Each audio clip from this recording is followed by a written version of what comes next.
Hey guys, it's Eleer ASMR. If you noticed, I did take down my first video. I didn't really like that one. I'm probably gonna redo it. Um, yeah. If you enjoy this video, please leave a like and subscribe. If you have any character suggestions, leave it down in the comments, or if you have any tips or tricks, leave that down in the comments as well. So, let's move on to our chapter, or our story. So this one is titled I'm Not a Game. It's a Kenma Kozume X-Reader. I apologize if any of my mispronunciations are wrong. You can feel free to correct me down in the comments. This story was written by Cutesight, and this is chapter 1. Your dad drives the mover's truck into the driveway. Here we are, YN. Dad smiles at the house in front of you. You groggily wake up, your mother's photo frame still tightly held in your arm. Rubbing your eyes, you look ahead at your new home. Your dad's job relocated him to Tokyo, so the two of you packed everything from your old home of 8 years into one mover's truck. The two of you needed a change of view from the previous countryside life since your mother's passing last year. Tokyo is the perfect answer. Life here seems to go in a blur. Everyone's in a hurry to go somewhere, and no one seems to stop to smell the flowers. The two of you unbuckle your seatbelts and hop out of the truck. The sun is already setting by the time you arrived. Dad walks over to you, placing his arm around your shoulder. You clench tightly onto your mother's photo frame. This is our new home, honey. Dad whispers towards the house. You mentally wish your mother is here to see it. You rest your head on your dad's chest. With his free hand, he ruffles the top of your head. Kuro and Kozume are walking home from practice and notices a mover's truck just across from Kozume's house. Kuro takes a popsicle out of his mouth and glances over, curious. Hey, look, Kenma, we have new neighbors. Kozume raises his eyes away from his phone and looks towards the direction Kuro is staring at. Should we go greet them?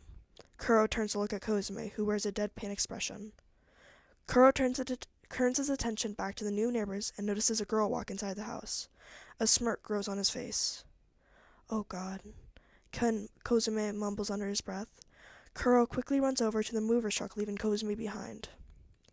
Welcome to the neighborhood, sir. Kuro bows to Wyan's father, a smile on his face. Wyan's dad jumps in surprise when he turns around to see a teenager with messy, spiky black hair. Ah, thank you, Dad grins. He looks at Kuro a bit longer, recognizing those familiar hazel eyes with cat-like pupils. Kuro also tilts his head, taking a look at the man. Correct me if I'm wrong, but are you Kuro Tetsuro? Kuro looks alarmed when he hears names. Yes, that would be me. Kuro blinks in surprise. The man laughs wholeheartedly. Such a small world. I didn't think I'd see you after you moved 8 years ago. Kozume quietly stands next to Kuro, and Wyan's dad notices a new face. Hello, sir, Kozume says softly.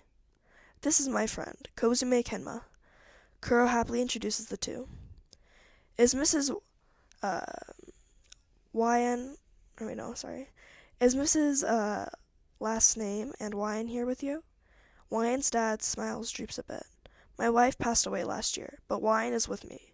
She should come back out shortly. Dad, what's taking so long? You walk out of the house after placing a few boxes inside. You notice two unfamiliar faces standing in front of your dad. A tall, broad-shouldered guy with messy, spiky black hair starts running at you with full force. You squeal at the sudden charge, attempting to dodge out of the way. Who is this lunatic, and why is he coming at you? However, his long arms envelop you in a tight embrace. You paralyze in his grasp, your eyes wide. Wyan, it's been a while. The strange guy speaks to you, your brows knit together, confused. How did he know your name? You ready yourself to push him off you, but he pulls away from you. It's me, Kuro Tetsuro. The guy named Kuro Tetsuro gives you a lopsided smile. You ponder on the name, averting your eyes to the side. Hey, you can't have forgotten me. Kuro grumbles, crossing his arms.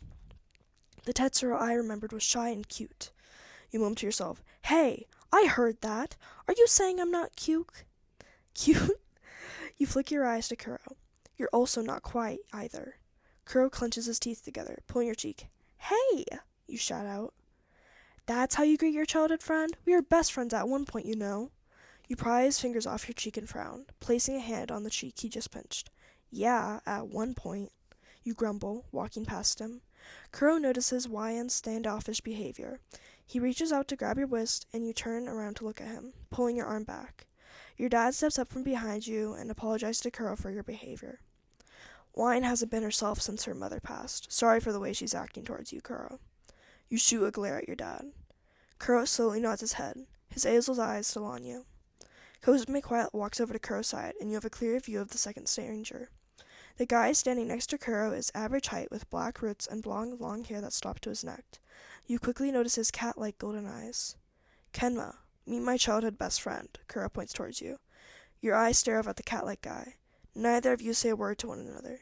Your dad gently presses down on your back, making you bow towards the two. Dad, you stand upright. Stop being so uptight. These two came over to welcome us. Dad scolds you, before walking back to the truck. Biting your lower lip, you slowly look up to Kuro's friend. Kozume Kenma, Kuro's current best friend. The guy in front of you speaks up. You're surprised by how much deeper his voice is compared to Kuro's. Wayan Ellen, or Wayan last name. It's nice to meet you. The two of you stare at each other in silence. My dad and I have a lot of unpacking to do, so if you'll excuse me. You bow to the two of them and turn your back around, walking over to help your dad. Kuro scratches the back of his head.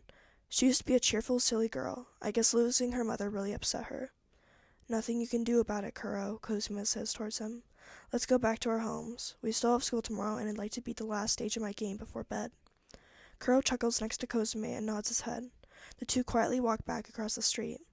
Kuro turns his head to watch Wayan carry boxes inside the house, his lips frowning when he sees how different she is from what he remembered. So that's the end of the first chapter. I'm going to try to start posting more. I'll probably do it at least twice a week, maybe if I'm lucky. I know it's at least going to be once a week. So yeah, that's the end of the first chapter. Hopefully I'll be able to post another one by tomorrow, or if I'm really feeling it, I might post another one tonight. Have a nice day, guys. Thank you for listening. If you enjoyed the audio, like I said before, please like and subscribe. It will really help me out. Thank you. Have a nice day or night.